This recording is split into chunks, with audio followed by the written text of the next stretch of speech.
आज हम बात करने जा रहे हैं एक ऐसे आईएएस अधिकारी की जिनका नाम पिछले कुछ दिनों से सुर्खियों में है। नमस्कार, आप देखना शुरू कर चुके हैं अरुंधति न्यूज़ और मैं हूं अभिजीत। एक ऐसा नाम जिसने चुनावी सिस्टम को प्रशासनिक या कह लें एडमिनिस्ट्रेटिव आचार संहिता और वरिष्ठ नौकरशाही के आचरण पर एक बड़ी बहस छेड़ दी है।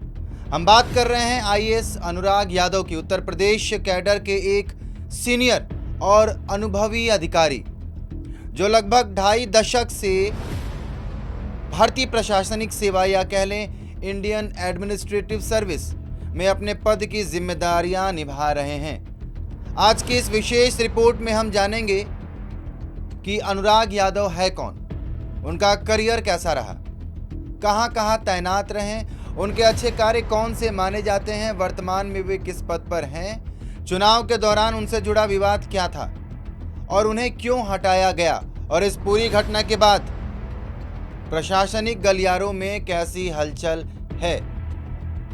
तो चलिए शुरुआत करते हैं सबसे पहले आईएएस अनुराग यादव कौन है और इनके बारे में जानने की। साल 2000 बैच के भारतीय प्रशासनिक सेवा के अधिकारी हैं, उत्तर प्रदेश कैडर और 25 वर्ष से अधिक का विशाल अनुभव। अनुराग यादव का नाम प्रशासनिक दुनिया में जाना पहचाना है। उन्हें सूबे के कई जिलों में, कई विभागों में और राज्य सरकार की नीतियों में प्रमुख भूमिकाएं निभाई हैं। आजमगढ़ जिले से ताल्लुक रखने वाले अनुराग यादव अपने शांत, प्रोफेशनल और बैलेंस्ड पॉलिसी के लिए जाने जाते हैं, लेकिन पिछले कुछ दिनों में उनका नाम अलग ही वजह से चर्चा में रहा। उनका प्रशासनिक सफर। एक आईएएस अधिकारी के तौर पर अनुराग यादव ने लगभग हर एक लेवल पर प्रशासनिक भूमिकाएं निभाई हैं, जिला प्रशासन से लेकर राज्य स्तर पर और नीति निर्माण तक। वे कई जिलों के डीएम, जिलाधिकारी या कलेक्टर कह लें इन पदों पर रहे, जहां उन्होंने कानून व्यवस्था, विकास योजनाओं और सरकारी परियोजनाओं के चीज़ों को बहुत गंभीरता से संभाला। जिला प्रशासन में उनकी कार्यशैली, समय पर मजबूत फैसलों के लिए जाना जाता है। फील्ड विजिट पर उनका बहुत खास ध्यान रहता है और सरकारी योजनाओं की मॉनिटरिंग के लिए उन्हें कई बार सराहा गया है। समय बीतने के साथ जिम्मेदारियां बढ़ती गई और उन्हें राज्य में कई इंपॉर्टेंट विभाग मिले और इसके साथ साथ प्रमुख पद और उपलब्धियां भी हैं। अनुराग यादव कई शीर्ष विभागों में प्रिंसिपल सेक्रेटरी के रूप में सेवाएं दे चुके हैं। इसमें सूचना और इलेक्ट्रॉनिक विभाग, समाज कल्याण, सैनिक कल्याण विभाग और अन्य प्रशासनिक और विकास संबंधी विभाग भी शामिल हैं। इन विभागों में रहते हुए उन्होंने डिजिटल गवर्नेंस, कल्याणकारी योजनाओं और प्रशासनिक सुधारों में काम किया। उनकी बड़े स्तर की जिम्मेदारियां ये दर्शाती हैं कि राज्य सरकार उनके प्रशासनिक अनुभव, एडमिनिस्ट्रेटिव एक्सपीरियंस और निर्णय क्षमता पर भरोसा करती है। अलग अलग सरकारों में भी उन पर भरोसा, अलग अलग पार्टी की सरकारें बनती रहीं, लेकिन उन पर भरोसा वही सेम रहा। आज भी वे उत्तर प्रदेश के समाज कल्याण और सैनिक कल्याण विभाग के प्रमुख सचिव हैं। अब वो विवाद जिसने उन्हें सुर्खियों में ला दिया। अब बात करते हैं उस घटना की जिसने प्रशासनिक जगत में हलचल मचा दी। साल 2026 में पश्चिम बंगाल विधानसभा चुनाव, जिसमें चुनाव आयोग ने देश भर के वरिष्ठ अधिकारियों को विभिन्न विधानसभा सीटों पर चुनाव पर्यवेक्षक यानी जनरल ऑब्जर्वर के रूप में नियुक्त किया था। अनुराग यादव को कूच बिहार दक्षिण सीट का पर्यवेक्षक बनाया गया और यहीं से विवाद शुरू हो गया। मुख्य चुनाव आयुक्त से बहसबाजी। एक हाई लेवल की समीक्षा बैठक चल रही थी और मुख्य चुनाव आयुक्त ज्ञानेश कुमार भी मौजूद थे। बैठक में पोलिंग स्टेशन, बूथ मैनेजमेंट और सिक्योरिटी से संबंधित क्वेश्चन पूछे गए और मीडिया रिपोर्ट्स के अनुसार जब अनुराग यादव से कुछ इंपॉर्टेंट डेटा पूछा गया तो वे उस डेटा को तुरंत सामने प्रस्तुत नहीं कर पाए और बताया जाता है कि उस दौरान सीईसी ने सख्त लहजे में सवाल किया और इसी पद पर दोनों के बीच में बहसबाजी शुरू हो गई। रिपोर्ट्स के मुताबिक अनुराग यादव ने कहा कि आप हमसे इस तरीके से बात नहीं कर सकते, हमने 25 साल सेवा में दिए हैं। ये वाक्य, ये छड़ और ये टकराव कुछ ही मिनटों में राष्ट्रीय सुर्खियों में पहुंच गया। चुनाव आयोग ने तुरंत कार्रवाई की और बहसबाजी के बाद चुनाव आयोग ने कड़ा कदम उठाते हुए आदेश जारी करके अनुराग यादव को पर्यवेक्षक की जिम्मेदारी से तुरंत मुक्त कर दिया।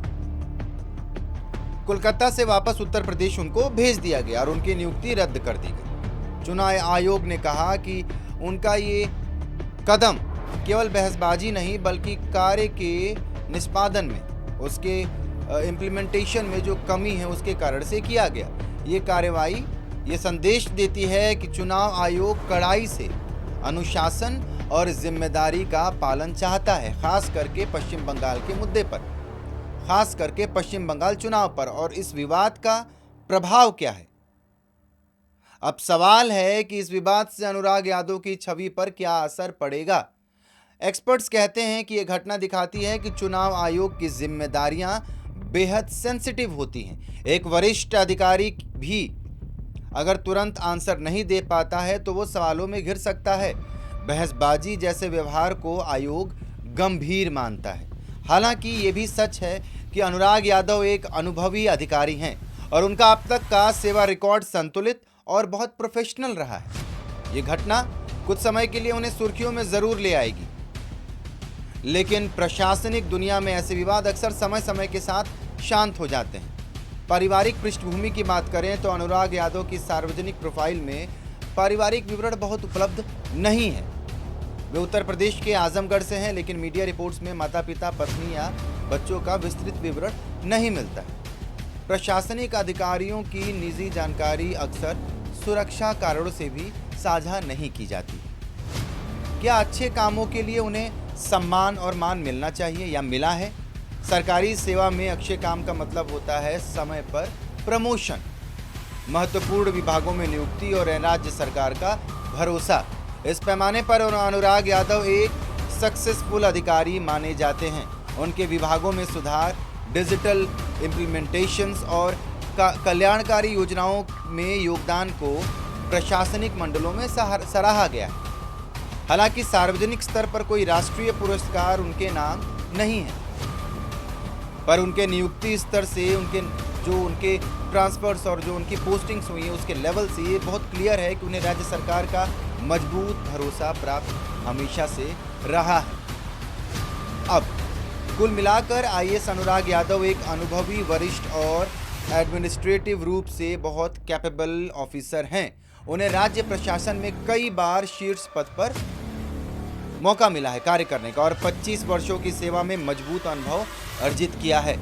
हाल की विवादित घटना मुख्य चुनाव आयुक्त से बहसबाजी और पर्यवेक्षक पद से हटाया जाना उनके लिए एक कठिन क्षण भले रहा हो, लेकिन बहुत छोटे समय के लिए। लेकिन उनके लंबे करियर, महत्वपूर्ण जिम्मेदारियों और वर्तमान वरिष्ठ सीनियर पद से ये स्पष्ट है कि वे अभी भी उत्तर प्रदेश प्रशासन के महत्वपूर्ण अधिकारी हैं। ये थी आईएएस अनुराग यादव पर एक विस्तृत और गहन और तथ्य आधारित रिपोर्ट। इस रिपोर्ट का उद्देश्य सिर्फ एक विवाद नहीं बल्कि एक पूरे करियर को समझना था और प्रशासनिक प्रक्रियाओं को गंभीरता से उसके बारे में बात करना था। जल्द ही मिलेंगे एक और बड़ी रिपोर्ट के साथ। तब तक के लिए आप देखते रहिए अरुंधति न्यूज़ और सब्सक्राइब कर लीजिए हमारे YouTube चैनल को।